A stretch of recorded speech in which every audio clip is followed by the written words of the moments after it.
Okay, I think we'll get started. It's 12:30. See a few more people coming in, but appreciate you guys all coming in and joining me online. I wish we were all together in person, but hopefully you're all staying safe and sane and enjoying life as much as you can in a safe way with your family and friends. My name is George Hadjiyanis, and I am the founder and principal consultant for Launch Avenue, basically focus on mostly B2B companies, technology, managed services companies, on bringing new products to market, or if there's new solutions that that organizations want to get to new types of customers, or launching of new businesses as well. So helping them kind of as a fractional chief marketing officer is basically what I've been doing for companies for the last 3 years. So it's been a fun ride doing that. So happy to share some of my thoughts. Some of this might be review for some of you, some maybe is going to be new. So I try to balance that as we go. Before we get started, I do want to ask you guys a little bit, maybe you can put in the chat journey in terms of, anywhere from number one, I'm just in the planning for a new product solution, all the way to, I have a current customer already and I'm trying to expand from there. If you guys could answer that question, just put a 1, 2, 3, 4, 5, or 6 in terms of where you're at. That would help me understand where everybody is. Okay, so we got a couple 1s, some 3s, some 6s. 3.5, okay. Trying to figure it out, huh? Okay, it's a little bit all over the board, but that helps. Thank you. Kind of a high level flow that we'll go through today is, targeting your customer, marketing and pitching, and pivoting. And that's important as you're going to market, either with a new product offering or a new company, because that's how you really find success, is finding that right problem solution and messaging that resonates with your prospect, who's the decision maker. And you want to rinse and repeat this process until you find the right combination. So we'll talk about each of these steps as we go along, and hopefully it'll apply to you in different ways. So we'll start with targeting the right buyer and company. So first thing I want to say is sometimes the bigger market that's available to you might not be the right market. So you might want to think of who you're targeting and see if you could shrink it down to a more tangible set of people that maybe have a common problem, either within a certain industry, certain decision maker, maybe even a certain geography. And the reason I say that is because the features that you might have with your product or solution could be more specific to that certain problem set that group has. Your messaging could be clearer to that industry. Your targeting of those people will be easier to find those decision makers, especially early on.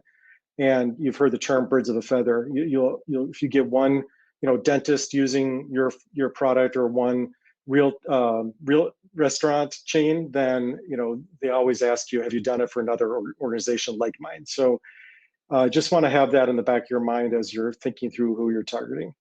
In addition to that, you want to, many of you have heard of the term personas, but I want to talk through that a little bit for those of you that maybe aren't familiar with that.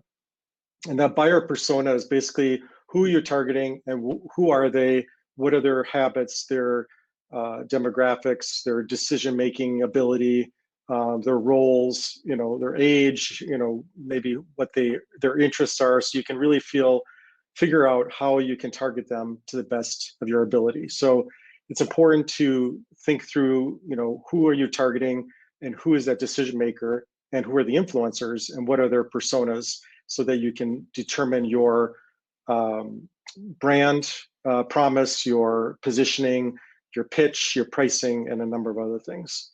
That's true for both B2C as well for B2B organizations. On top of that, for B2B organizations, if you have very strategic accounts that you want to think about approaching, you could put together something called an account plan, which is basically a broader picture of who are all the decision makers in that account, what are they currently using, what are some of their problems, what is their strategic direction, maybe from some public statements they've made, so you can figure out where your solution best fits within that for a B2B company. So those steps are important for you before you can start to pitch your solution, so you can have a base of understanding. Things to think about while you're developing those personas and account plans are, for yourself, what are you bringing to the table? What is their alternative? Are there competitors out there? How are they doing it today? What's the before and after in terms of if they're not using you, they're going through this process, and if they use your solution or product or offering, here are the benefits it brings. What are their biggest pain points? Is it cost? Is it efficiency? Who benefits the most in terms of person or department? Who's the decision maker? Who are the influencers, key influencers? And where do they go for information so that you can stay in front of them during that process? Who owns the budget? Ultimately, who actually signs the contract? You could spend a lot of time talking to maybe an engineer about how great your product is, but if they don't have signing authority, you could have wasted weeks, if not months, which I've seen before. And is there a budgeting cycle? Do you have to pull money from somewhere else because the budgeting cycle is January to December, and here you are in June? So that means they'd have to pull budget from somewhere else. So it's important to understand these things as you're developing your plans. And then we move into marketing and pitching your offering. So there's two areas I want to talk about. The first is on the left, pitching to people that you know or you have access to. And then the second one is enabling prospects to find you. And that's important because you want to be able to do both, right? You want to be able to pitch to the people you know or maybe indirect contacts, but you also hopefully can get some inbound activity to engage with you for your, to grow your pipeline. So we'll start with the left-hand side first, is pitching to your targets. But before we do that, something to understand is the buyer journey. So what process do they go through from knowing they have a problem to looking and researching for information? How do they identify the potential people that they should engage with, and what are they looking for in terms of proof points that that person has? And then from there, getting into a relationship and building from there. So the first three steps on the left are very important as you're coming to market with a new product. So what's triggering them to think through that they need to find something else? What are those pain points, those keywords that they might be searching for? Where might they go for information? And then what do they use to look for that information? Where do they go for that information? What information do they need to better understand the problem and the potential solution offerings? And then and knowing that the younger decision makers are really interested in doing all that research on their own before they engage with a salesperson. So they really would like to learn more and more and then engage when they're ready versus having a salesperson contact them and in the way that was done years past. So then when they're hopefully ready for that purchase decision, then you're in front of them with content that enables them to want to engage with you. So it's important to understand that buyer journey so that you can prepare your strategy. And along each of those, I don't expect you to see this eye chart, but along each of those segments, there is a number of different components that you can use to be in front of those people, depending if you're a B2C or B2B company. And this is just a sampling, and I can send you this this information in detail if you'd like to jot down my email afterwards. Send me an email afterwards. I'll send this to you. But there's different ways to go about it. Whether it's how do you make sure people are seeing you as they're just trying to figure out what they need, all the way through the decision-making process, which is more about case studies and proof points that what you're talking about, you've done it before, or other testimonials and things like that. So each of those different stages has different things that you should consider as you go to market.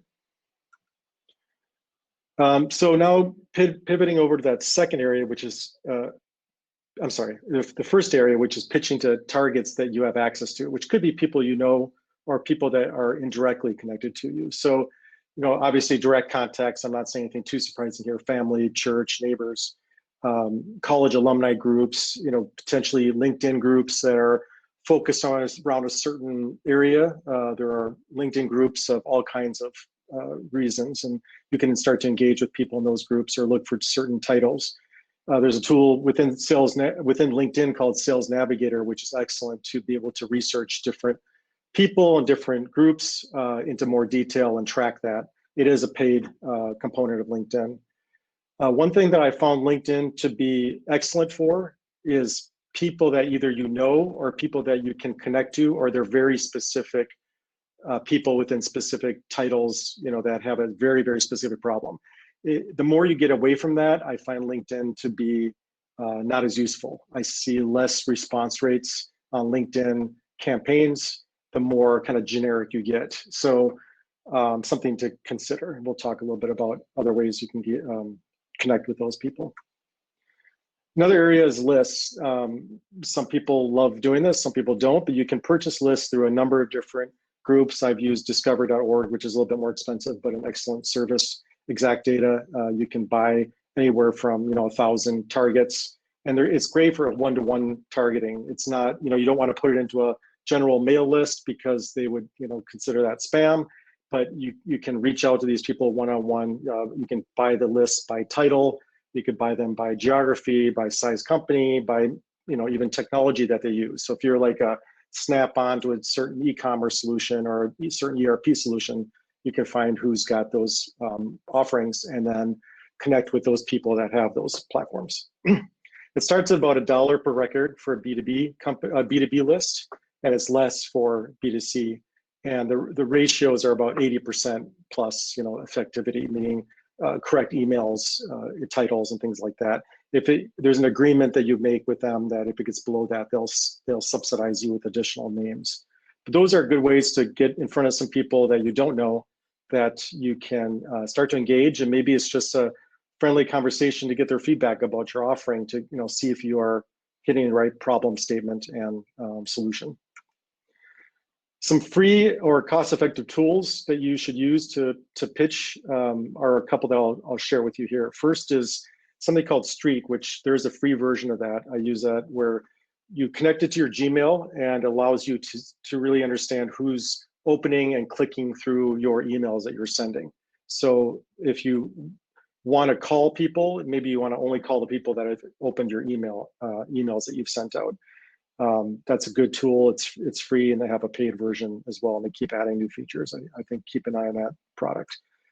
Another one is either Yesware, Close.io. There's a number of other ones, but they basically will connect into your Gmail and send out emails using a template that you set up to these lists that you purchase or names that you have, to be able to personalize those emails to them specific to their industry, their company name, their person's name.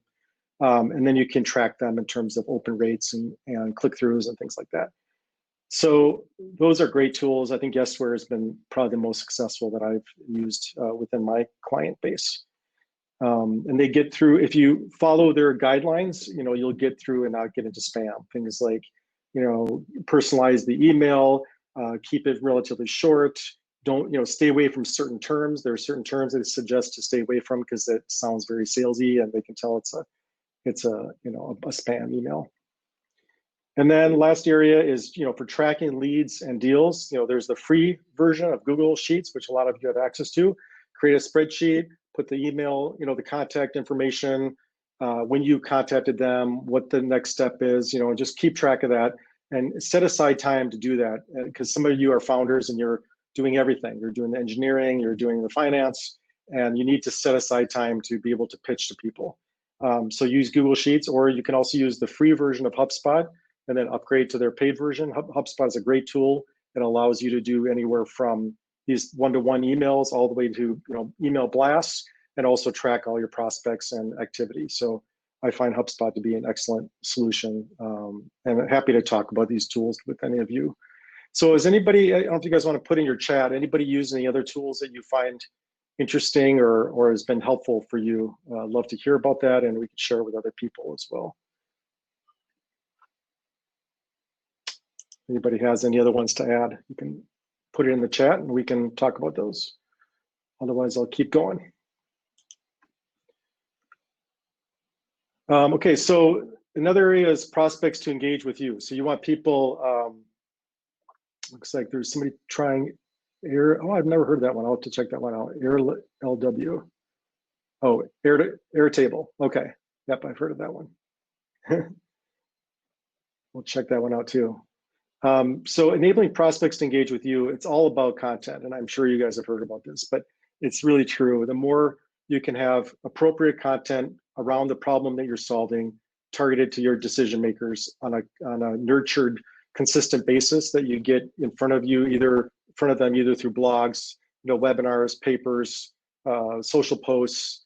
The more people will look to you for information around what you're providing, whether it's a problem that you're trying to solve or a new product you're bringing to market. So some people feel comfortable writing, and some need somebody to help them.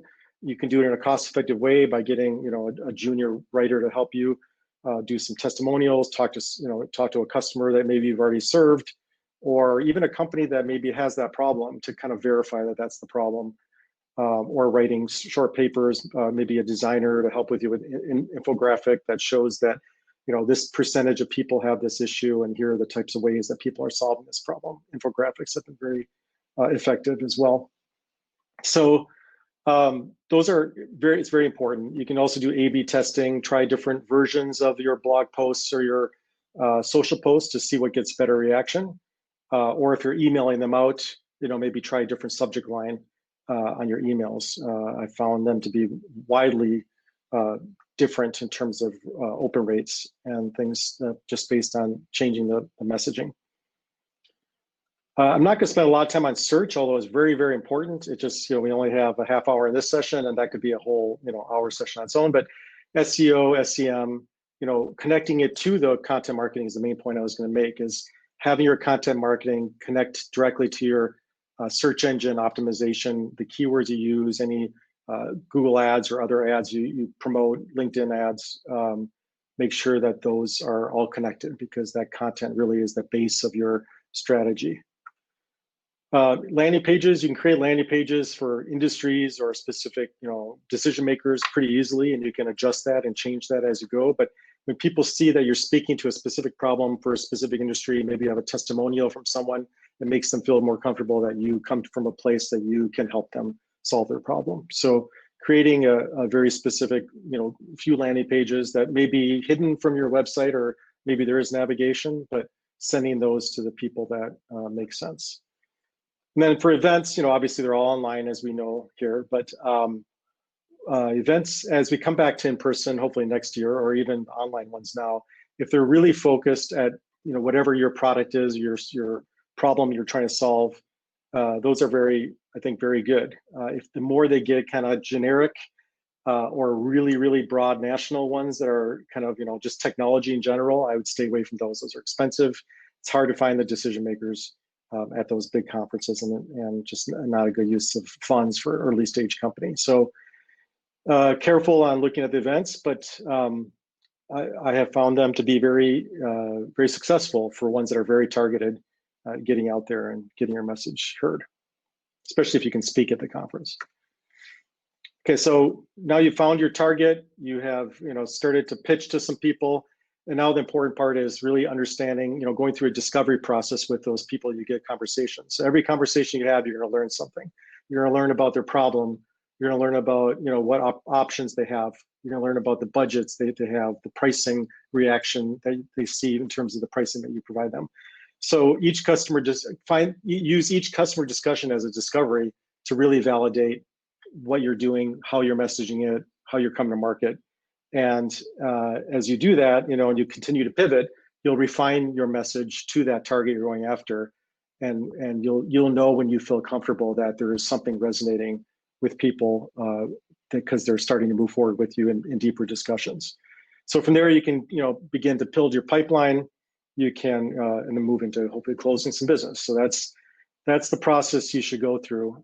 So the question is, how do you know when should you pivot, and what should you think about to pivot on? So when you should pivot, you're presenting to people and they find it interesting, they like talking about it, but it doesn't seem to go anywhere. So something's not working. It could be your messaging, it could be your product offering, could be your pricing, and that's something you have to better understand. But that's when you take note that, okay, I've pitched this to 50 people and 5 people want to follow up discussions and nobody wants to move forward. Then it gives you a pause. Maybe you're using the wrong avenue to find customers, like you're spending time on LinkedIn or Facebook or emailing to certain titles or whatever it is, and you're not getting a reaction. So it could be, potentially that, like I said, that targeting the wrong people. So you might want to look at who actually has the problem and who owns the budget, and maybe you're too low or off to the side in a different group, and you need to pivot that.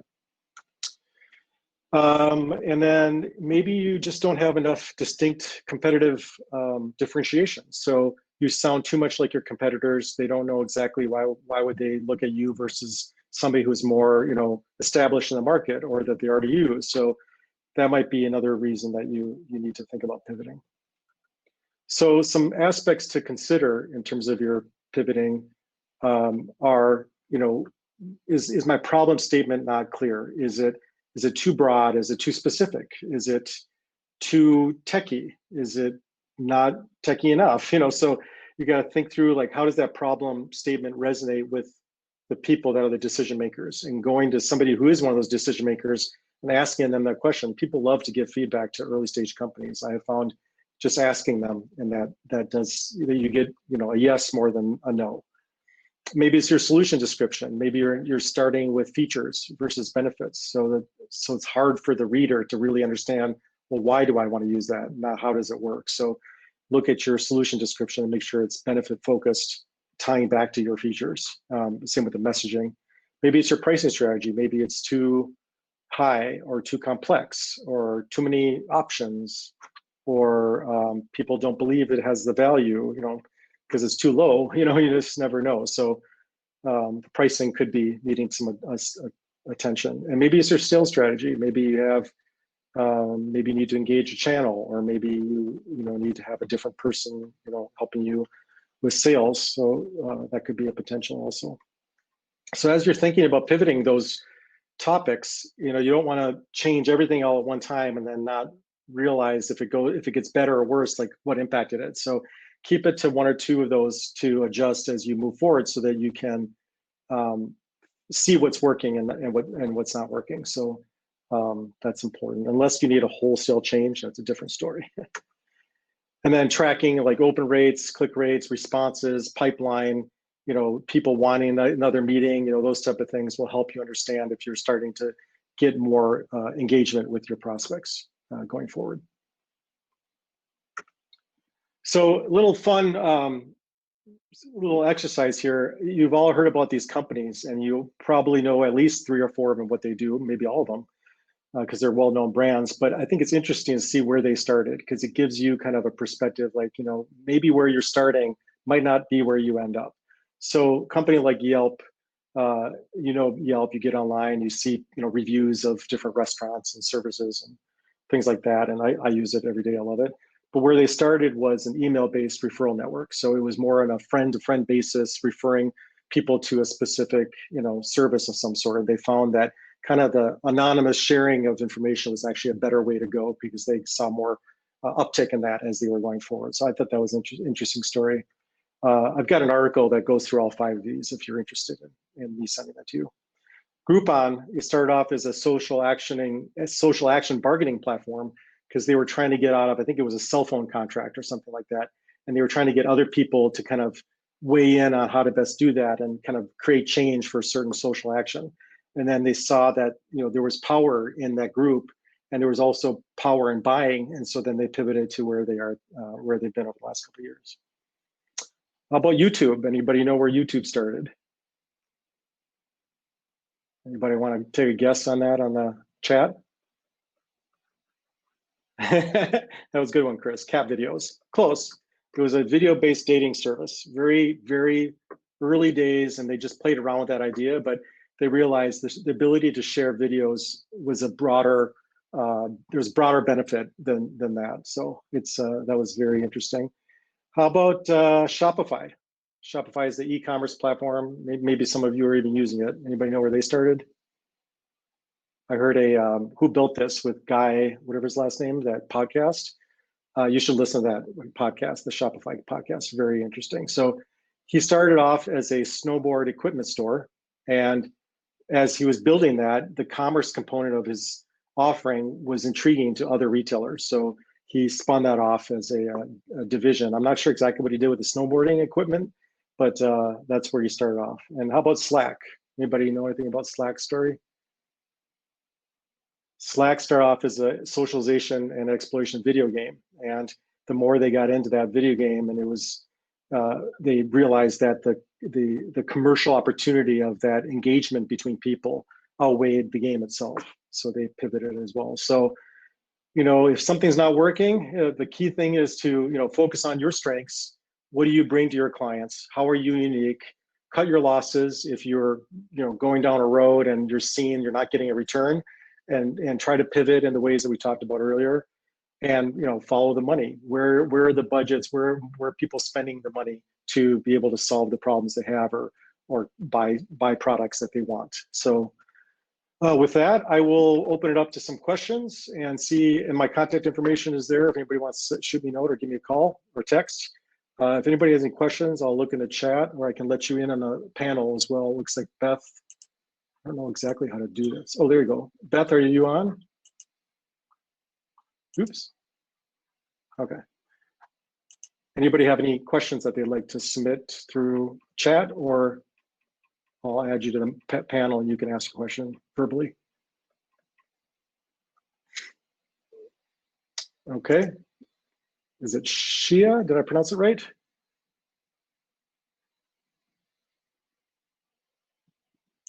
Somehow I didn't let you on. Try to get in there again.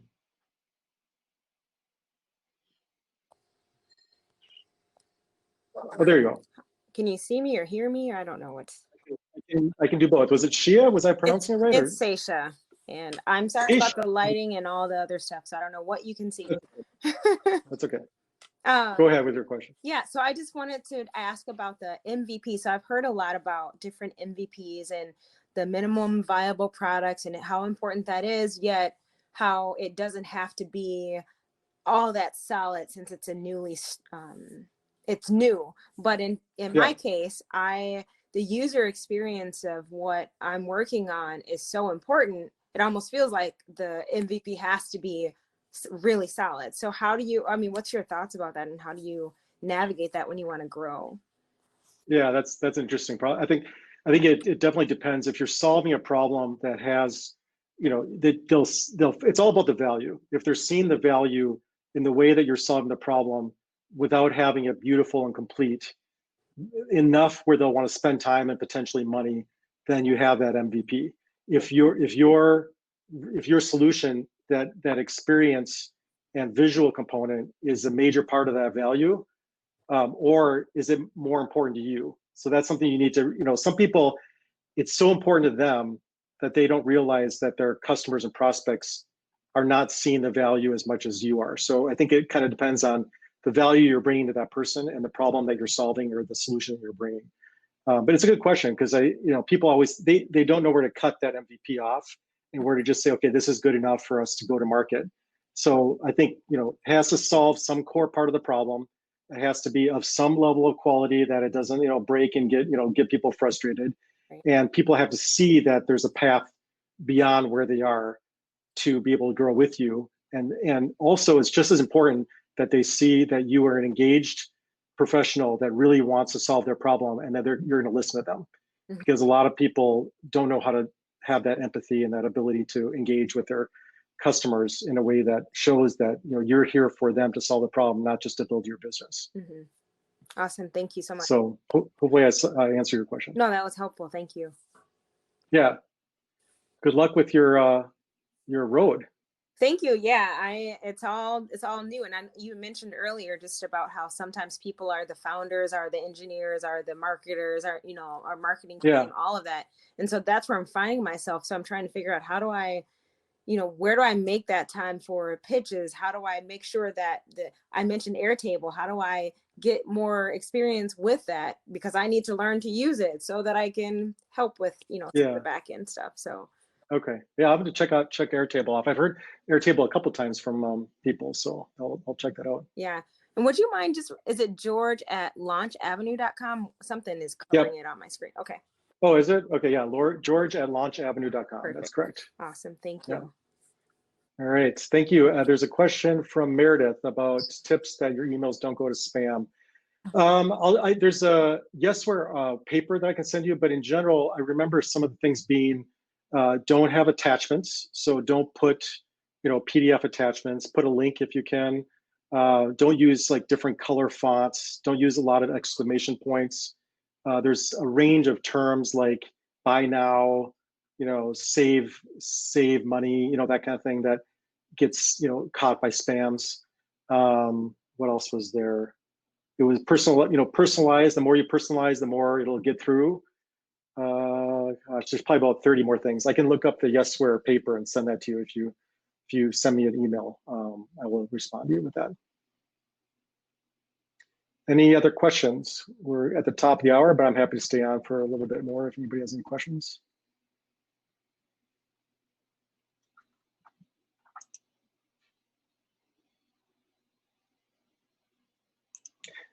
Yeah, I think the more, correct. The more that your email sounds like you're actually emailing somebody with just a basic email to connect with them, the more you'll get through. That's correct.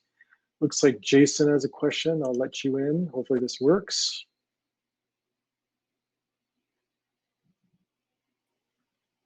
Hi, can you hear me? Yes.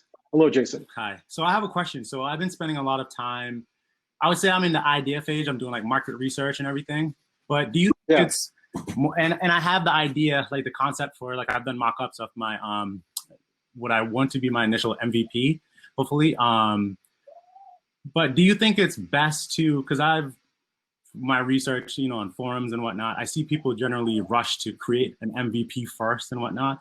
But what I'm realizing from doing like market research and doing all this like back end work and attending different seminars and learning different things, that like I'm extracting a lot of value from like, it's kind of like I'm being more, what do you call that? I'm preparing my pragmatic. Preparing myself in terms of being proactive rather than reactive, right? Do you think that it's best to spend my energy in preparation, like in terms of like focusing on the market in preparation of things to come, MVP, versus just jump into MVP, develop the MVP, rapidly talk to potential customers, and then be more reactive? But it's best to. I think so. Sorry that my answer has to be depends, but the situation is basically, if it's a land grab, which means that there's a new problem that's presented itself. Like let's say when COVID happened, right? Everybody had to work from home. There was a new problem that people were working from home, and all these new solutions, like Zoom was already there, but all these new things started coming out to market. People had a short window of opportunity to capture that market. So it kind of depends. Do you have a short window to capture a specific problem that you feel like you have really enough knowledge about to be able to solve? Or is this kind of a longer road where the value in understanding the depth of the capabilities and the messaging would benefit you to take a little time? So it kind of depends on how fast moving that problem and competitor space is versus is that market needing of depth of knowledge to be able to really see a value. So it kind of depends on that. So I'm not sure what space you're in. Okay, no, look, that answers my question though. It would be in the latter, but for sure it's a long-term thing, not a land grab like you said. But that's interesting. Yeah. So that makes sense. Yeah, people see a value in people having depth of knowledge and have thought through the problem, and have people that have been through that problem before, or industry experts that can speak their language and not just kind of skim the top. And so there is a value there if it's a complex problem you're trying to solve. I appreciate it. Yeah, no problem. Let's see. So I think we are at the top of the hour, and I probably am supposed to end. But if anybody has any other questions, feel free to text me, email me, call me, whatever. I'm free. I'm happy to chat with you too if you'd like to brainstorm anything. And appreciate everybody attending. And I'm happy to send these slides out to you if you'd like as well. Awesome. Thank you so much. Thank you.